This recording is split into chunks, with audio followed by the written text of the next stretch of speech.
Hey guys, welcome back to the channel. If you're new here, please feel free to hit that subscribe button. It really helps out. And on today's video, we're picking back up on rekeying our Mustang here, and I went ahead and got the new pony keys. I installed those, and now it's time to move on to the ignition cylinder. So stick around if you'd like to see how I do it. All right, you guys, so here is the new ignition key right here. So we have the new tumbler, the new pony key. Pony key is a little bit longer than the old style. Here's the old one right here. They both look to be about the same thickness. I thought maybe the pony key one would be a little bit more thicker, but it's not. Yeah, so it just looks a little bit longer. It's got a nicer logo on it. It shows the Mustang on there. It's got Ford on the other side. So all in all, pretty similar, just a little bit longer, a little bit bigger.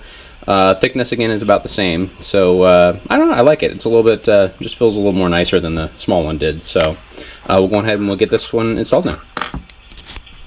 Alright guys, so before we jump into this here, we're going to go on ahead and disconnect our negative battery cable before we start working on the ignition.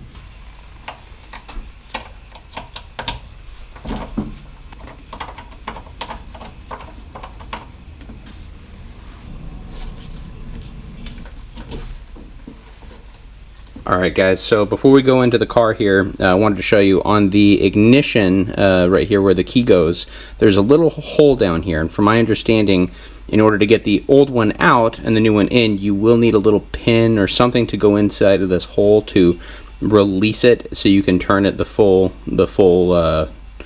amount that you need to, I guess, to get it out of there. It's been a while since I've done the ignition on my car. I've only pulled it out once before, and that was a little while back when I was doing my my Holly Sniper. So we'll go on ahead, we'll get in there, we'll see if we can get the old one out, and we'll get this new one in there. Alright you guys, so here's my ignition right here, my stock ignition. Here's that little hole that I was telling you about. So what I'm going to do is I'm going to put my key into the ignition. I'm going to rotate it counterclockwise or to the left. And now is when I'll need that little pin to be able to turn it a little bit more to be able to pop this out right here. So I was not able to find a small enough Allen key, so I'm going to try this little nail that I found right here in my tool chest.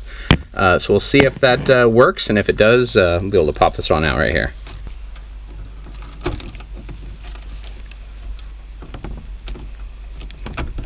There we go. Okay, so this is what I was able to use right here. If you have an Allen key, it'll probably definitely be better than using a little nail like this, but it does work, as you can see. And now that I was able to turn it completely to the left past the accessory mark, now we should be able to slide out the tumbler right here. There we go. So that is the old one, and here we have the new one. We're going to go on ahead and get the new one installed. And from my understanding, we just want to make sure that everything is lined up on the new one like the old one was.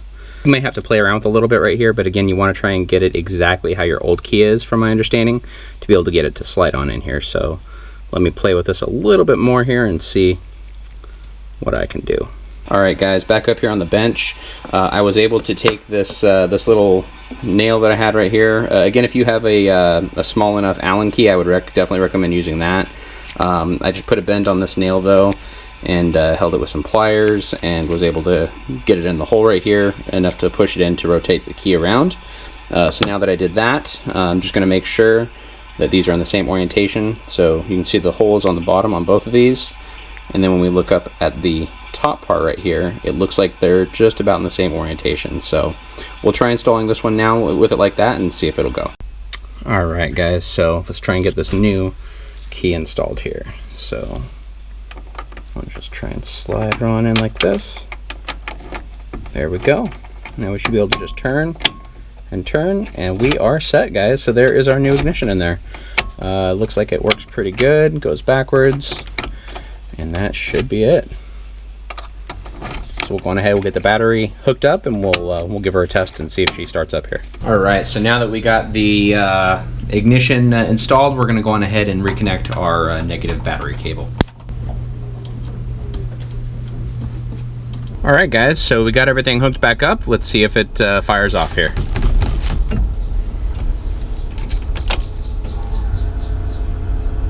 I hear my fuel pump firing up, which is good.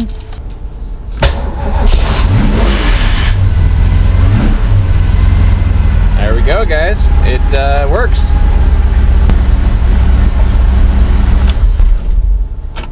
Alright, you guys, so that's going to wrap up my series here on doing the door locks and the ignition cylinder right there.